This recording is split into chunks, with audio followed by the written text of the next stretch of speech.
9 TV Telangana news కి స్వాగతం.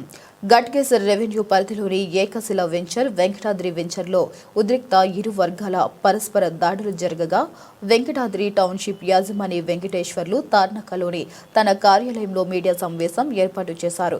ఈ సందర్భంగా వెంకటేష్ మాట్లాడుతూ వెంకటాద్రి టౌన్షిప్ లేఅవుట్ ను పారదర్శకంగా ముందుకు తీసుకువెళ్లామని, కానీ కొంతమంది పక్కా వెంచర్ వాళ్లు అనవసరంగా అలజడి సృష్టిస్తున్నారని మండిపడ్డారు.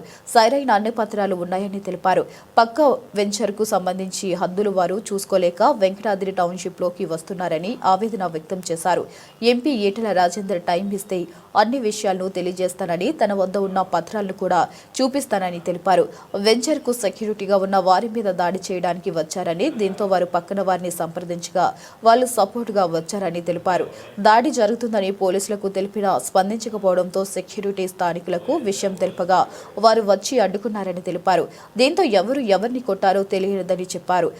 అబ్బర్పేటకు సంబంధించిన కొంతమందిని తీసుకువచ్చి వారి సర్వే నెంబర్లు కాకుండా వెంకటాద్రి టౌన్షిప్ సర్వే నెంబర్లకు వచ్చి అలజడి సృష్టిస్తూ దాడులకు ప్రేరేపిస్తున్నారని ఆరోపించారు. 4750లో లక్ష్మణరావు లేఅవుట్ ఉంది, జమాలుద్దీన్ లేఅవుట్ ఉన్నాయి, 748 749లో చైతన్య నగర్ లేఅవుట్ ఫిజికల్గా కనపడుతున్నాయి కదా. అక్కడ చైతన్య నగర్ ఉంది, ప్లస్ 748 749 సిద్ధార్థ కాలేజ్ ఉంది. ఆ నుంచి ల్యాండ్ అన్ని ఓపెన్ ల్యాండ్ ఉన్నాయి. కాలనీ చిన్న 1 ఎకరా కొనుక్కొని అప్పట్లోనే కొంతమందికి అమ్ముకొని వాళ్ళంతా బిల్డింగ్లు కట్టుకున్నారు. దాని 730 749 వరకు అనేది శుద్ధ అబద్ధము. ఆ లేఅవుట్ అనేది ఎప్పుడూ లేదు. ఒక ప్లాట్ చూపండి నాకు 730 742లో మా సర్వే నెంబర్లలో చూపిస్తే నేనే వదిలిపెట్టేస్తాను కదా. మళ్ళీ ఇష్యూ ఎందుకు ఉంటుంది? రాబోయే 24 గంటల్లో సమస్య పరిష్కారం చేయకపోతే మొత్తం బీజేపీ నాయకులు ప్రొటెక్షన్ ఇవ్వాలి గవర్నమెంట్, లేదా క్లారిఫికేషన్ ఉన్నా వాళ్ళ మనిషికి ఇచ్చేది ఇవ్వాలి. మరి నేను ఎవరికి చేయాలి క్లారిఫికేషన్?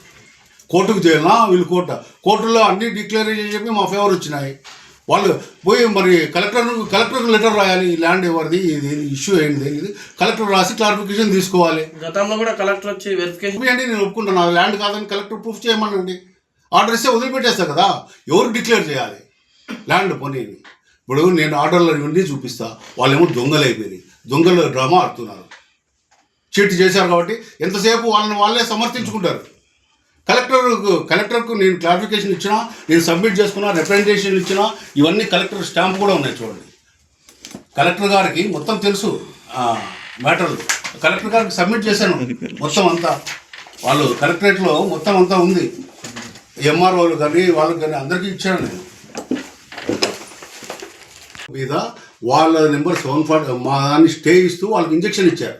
వెంటనే మేము డివిజనల్ బెంచ్కి అప్రోచ్ అయ్యాం. డివిజనల్ బెంచ్ ఆర్డరు వెంటనే 1 వీక్లోనే వాళ్ళు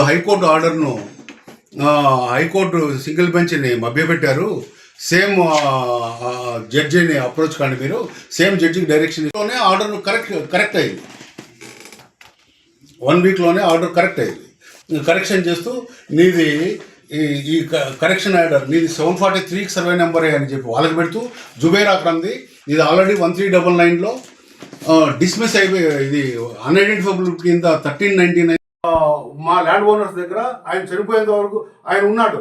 నేను ల్యాండ్ కొన్నప్పటి నుంచి అతనే నాకు ఇచ్చాడు. సార్ ఇతనికి అన్ని బౌండరీలు కరెక్ట్గా పాయింట్ పింటు తెలుసు, ఏడీ సర్వే అప్పుడు కూడా ఆయన ఉన్నాడు అని ఆయన మా దగ్గర జాయిన్ అయ్యాడు సెక్యూరిటీగా. ఆయన రీసెంట్గా 1 year 2 years బ్యాక్ చనిపోతే వాళ్ళ అబ్బాయి కూడా మా దగ్గరే జాయిన్ అయ్యాడు. అందుకు ఆడ ఉన్న వాళ్ళకి ఈ ల్యాండ్ వీళ్ళది ఇటుకు సంబంధించింది. ఏకశిల నగర్కు సంబంధించి 743 నుంచి 747 వరకే 64 ఎకరాల 36 గుంటలు మాత్రమే. ఆ డాక్యుమెంట్లు సపరేటు, మాది సపరేటు. వాళ్ళ ఏకశిల నగర్ నిక్షేపంగా ఉంది. ఏ డాక్యుమెంట్ అయినా వాళ్ళ దాంట్లోకే పోవాలి. ఏ ఫోటోలు ఉన్నాయండి? ఏది చూపండి. ఏది ఫోటో నేనెందుకు పోతానండి? బాబు సీఎం గారు అంటే మాకు ఏ సీఎం అయినా సీఎంలే మాకు గౌరవనీయ వ్యక్తులు. అట్లా ఎమ్మెల్యేలు కానీ, సీఎంలు కానీ, మినిస్టర్లు కానీ వాళ్ళని పోయి నేను మాట వ్యాఖ్యానించే అంత స్థాయి నాకు లేదు. నా స్థాయి మాగా తెలుసు. సీఎం అన్నా చూసుకొని, పోలీసు అన్నా చూసుకొని, లోకల్ రాజకీయ నాయకులు అవన్నీ పొరపాటు అంచనాలండి. మా పోలీసులు నా మీద అన్ని ఇంజక్షన్లు తీసుకొని పొజిషన్ ఉండి డిక్లరేషన్ సూట్ ఉన్నా కూడా నా మీద కేసులు ఫైల్ చేస్తారు. మేము కంప్లైంట్ చేస్తే మా మీద ఎఫ్ఐఆర్ చేయరు, మా కంప్లైంట్ తీసుకోరు, మా మీదనే చేస్తారు. అట్లా ఏడిపిస్తున్నారు ఆ పోలీసులు. మరి ఇప్పుడు రిటర్న్ అయిన తర్వాత మీపై చేసిన ఆరోపణలకు మీరు ఫైనల్గా మీరు ఏం చెప్తారు? ఫైనల్గా మాకు తెలియదండి. మాకు ఇస్తే మేము క్లారిఫికేషన్ ఇవ్వడానికి రెడీగా ఉన్నాము. మాకు ఛానల్ ఇవ్వాలి, మేము పోయి ఎక్స్ప్లెనేషన్ ఇవ్వడానికి మాకు డైరెక్ట్ లింకు లేదు. ఎవరికైనా ఒకరికి చెప్పి మొత్తం ఒక గంట కూర్చొని, ఎవరైనా 2 గంటలు కూర్చొని ఎక్స్ప్లెయిన్ చేసుకొని సార్ దగ్గర పోయి ఎక్స్ప్లెయిన్ చేసి నాకు ఒక టైం ఇస్తే అప్పుడు సింపుల్గా 1 అవర్ కూర్చొని కొంచెం చెప్పి చేయగలుగుతాము. ఆ ఛానల్ కోసమే అప్పటి నుంచి మేము చూస్తున్నాము. మేమేమి వెంచర్ చేయలేదు, పర్మిషన్లు అది తీసుకోలేదు, పోలేదు. మేము ఎవరైనా చేస్తుంటే మా దాంట్లో ఎంక్రోచర్స్ని మేము అడ్డుకుంటున్నాం. ఇప్పుడు కూడా ఎంక్రోచర్స్ని అడ్డుకుంటున్నాం తప్ప మా కంప్లైంట్ కూడా అదే ఉంది. జేసీబీలు మావే, నేను పెట్టాను జేసీబీలు. ఇప్పుడు దాడి చేసింది మీ వాళ్ళు కాదంటారు? మా సెక్యూరిటీ వాళ్ళని కొట్టారు. కొట్టిన తర్వాత వీళ్ళు ఏం చేశారంటే కోపంగా లోకల్ వాళ్ళని పిలుచుకోవాలి. లోకల్ వాళ్ళు నారపల్లి ప్రాపర్ వాళ్ళు 5 మంది వాళ్ళ ఫ్రెండ్స్ని పిలుచుకొని, అరే వాళ్ళు మా లోకల్ వాళ్ళు, మాకు భూమి మాకు తెలుసు, ఇది మాకు సార్కు సంబంధించిన భూమి. వీళ్ళు దొంగలు కిరాయి వాళ్ళకి ఏం తెలుసు దాని గురించి, ఎవరికి సపోర్ట్ చేస్తున్నారు? దొంగలు జుబేరు శివారెడ్డికి వాళ్ళకి చేసి వాళ్ళు మోసగాళ్ళని వాళ్ళని అడిగేది లేదు. వాడు కోట్ల రూపాయలు సంపాదించినప్పుడు ఎవరైనా కొనుగలుగుతాడు కిరాయి గుండాలని. వాళ్ళకి సపోర్ట్ వచ్చి మమ్మల్ని కొడతారని చెప్పి వాళ్ళందరూ వచ్చారు. వాళ్ళందరూ వస్తే వీళ్ళు ఈయన వదిలిపెట్టేసి సైట్ని వదిలిపెట్టేసి ఆడకు పెరిగిస్తారు, వీళ్ళు వెంటబడ్డారు. అది జరిగింది. సీసీ కెమెరాలో కనపడుతుంది కొట్టినట్టు. అదే కొట్టి ఉండొచ్చండి. ఎవరు కొట్టుకున్నారో, ఎవరు కొట్టారో వాళ్ళు కొట్టిండే వాళ్ళు నా మనుషులకి సంబంధం లేదు. అదే వీళ్ళు ఫోన్లు చేసి పిలిపించుకున్నారు. వాళ్ళ కోపంతో ఎవరిని కొట్టుకుంటే ఇంకా చివరిలో ఆ ప్రిన్సెస్ దాటుకున్నారు. వీళ్ళు దెబ్బలు తిన్నదేమో రికార్డులు లేవు, అటువైపు పోయినవి ఆడ కెమెరాలు ఉన్నాయి, అది కనపడుతుంది.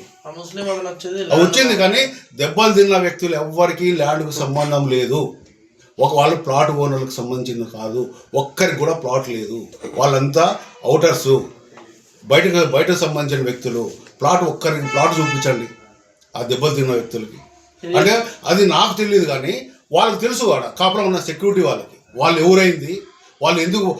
ఎవరైందో బాగా తెలిసి వీళ్ళని కొడితే వీళ్ళ కోపం వచ్చింది. అది వాళ్ళు ముస్లిమ్సే.